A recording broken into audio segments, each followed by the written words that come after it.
जय हिंद, नमस्कार साथियों, आप सभी का स्वागत है आज की इस वीडियो में। आज हम बात करेंगे क्लास 10 का जो हमारा अध्याय 3 है उसको बेहतरीन तरीके से एमसीक्यू रिवीजन करेंगे। अगर आपने पहले के जो 2 पार्ट है उनके रिवीजन नहीं लगाया है तो हमारे चैनल पर जाइए, दोनों वीडियो वहां पर आपको उपलब्ध मिल जाएगी। तो देखिए किस तरह से हमने रिवीजन किया था, वो रिवीजन आप बेहतर तरीके से कर सकते हो। और आज हम अध्याय 3 का रिवीजन करेंगे, तो लास्ट तक बने रहना। जो आपका कॉन्फिडेंस लेवल है वो हम जरूर यहाँ से बढ़ाएंगे और हाई लेवल का आपका कॉन्फिडेंस होगा, ध्यान रखना। और अच्छे क्वेश्चन है जिनको बहुत ही, अगर आपको कोई क्वेश्चन नहीं आता तो कहीं कॉपी पे नोट कर लीजिए, ताकि जो क्वेश्चन है वो आपको यहाँ से कोई बाहर नहीं मिलेगा और आपकी तैयारी बहुत ही अच्छी होगी और जो आपका कॉन्फिडेंस लेवल है वो और बढ़ेगा। जो आपकी तैयारी है इतिहास सामाजिक विज्ञान में 97 लाने की आप जरूर हासिल करोगे। तो चलिए शुरुआत करते हैं हमारे पहले क्वेश्चन की। हमारा पहला क्वेश्चन है, अमेरिका की खोज किसने की थी? कौन सा पहला प्रश्न है हमारा, अमेरिका की खोज किसने की थी? क्या कोलंबस, मेगास्थनीज या फिर अबुल फजल, या इनमें से कोई नहीं? तो ध्यान रखना, जो अमेरिका की खोज करने वाला ऐसा व्यक्ति था तो वो था अबुल फजल। अबुल फजल नहीं था, कौन सा था? कोलंबस था। कौन था? कोलंबस, यानी अमेरिका की खोज करने वाला कोलंबस था। अबुल फजल कौन था? ये आइन ए अकबरी लिखने वाला था, आइन ए अकबरी इसकी पुस्तक है, इसकी ग्रंथ है अबुल फजल की। ध्यान रखना, बहुत ही अच्छा क्वेश्चन है। और अमेरिका की खोज करने वाला कोलंबस था और भारत की खोज करने वाला कौन था? Vasco D gamma. कब की थी? 1493 में। और 1493 में और क्या हुआ था? मीराबाई का जन्म हुआ था। और कहां पर हुआ? मेड़ता सिटी, कुर्की गांव में हुआ था। अब देखो आगे, ये जो आलू अकाल पड़ा वो कहां पर पड़ा था? जो आलू अकाल है वो कौन से शहर में, कौन से देश में पड़ा? क्या भारत में पड़ा, या फिर नेपाल में, या फिर ब्रिटेन में, या फिर आयरलैंड में?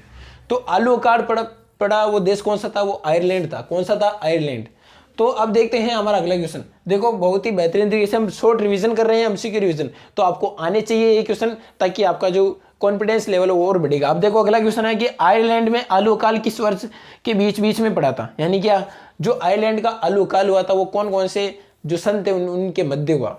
तो क्या 1931 से 35 के मध्य हुआ, या फिर 1921 से 25 के मध्य हुआ, या फिर 1945 से 49 के मध्य, या फिर 1820 से 1924 के मध्य, या 1824 के मध्य हुआ था? तो ध्यान रखना, जो आयरलैंड में आलू काल पड़ा था वो पड़ा था 1945 से 1949 के मध्य। अब देखो अगला क्वेश्चन, भारत उपमहाद्वीप किसका केंद्र था? जो भारत उपमहाद्वीप है वो किसका केंद्र था?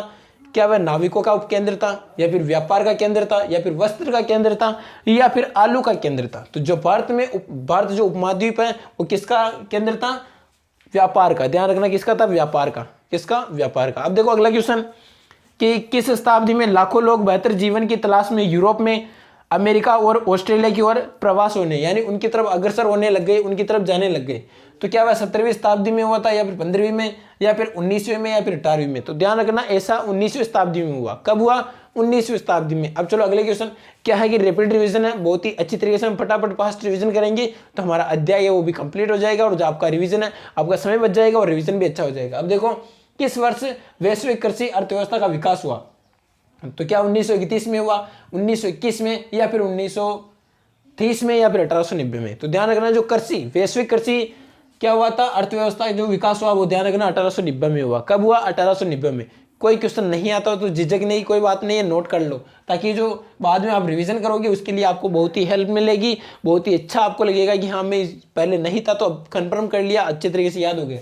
देखो, क्षेत्रीय वस्तु का विकास इतनी तेजी से हुआ कि 1820 से 1914 ईस्वी के बीच विश्व व्यापार कितना गुना बढ़ गया, यानी कि कितने गुना बढ़ गया था व्यापार, वो देखना है। क्या 25 से 40 गुना बढ़ेगा, या फिर 20 से 30, या फिर 30 से 35 गुना, या फिर 35 से 50 गुना? तो ध्यान रखना, 25 से 40 गुना। कितना? 25 से 40 गुना। अगले क्वेश्चन की तरफ चलते हैं। किस शताब्दी में बाजार और व्यापार विस्तृत हो गए? क्या 17वीं शताब्दी में ऐसा हुआ, या फिर 15वीं शताब्दी में, या फिर 19वीं शताब्दी में, या फिर 18वीं शताब्दी में? तो ध्यान रखना, बाजार और व्यापार विस्तृत 19वीं शताब्दी में हुए थे। देखो अगला क्वेश्चन, 19वीं शताब्दी के अंत में यूरोपवासी खदानों और बगानों को स्थापित करने के लिए कहाँ गए थे? क्या मुंबई गए थे, या फिर कलकत्ता गए थे, या फिर यूरोप गए थे, या फिर अफ्रीका गए थे? तो ध्यान रखना, वो अफ्रीका गए थे। कहां पर गए थे? अफ्रीका। अब देखो अगला क्वेश्चन, प्रथम विश्व युद्ध कब से कब तक चला? यानी कि किस किस सन के मध्य प्रथम विश्व युद्ध हुआ था? क्या 1914 से 18 तक विश्व युद्ध हुआ प्रथम, या फिर 1921 से 25 के मध्य हुआ, या फिर 25 से 30 के मध्य, या फिर 30 से 39 के मध्य? तो ध्यान रखना, प्रथम जो विश्व युद्ध हुआ वो 1914 से लेकर 1918 तक तो हुआ था। तो ये थे हमारे कक्षा 10 सामाजिक विज्ञान के बहुत ही अच्छे क्वेश्चन अध्याय 3 के। अगर आपने 2 अध्याय नहीं देख रखे हैं तो उनको देखिए, ताकि जो आपका अंदर का कॉन्फिडेंस लेवल और बढ़ेगा।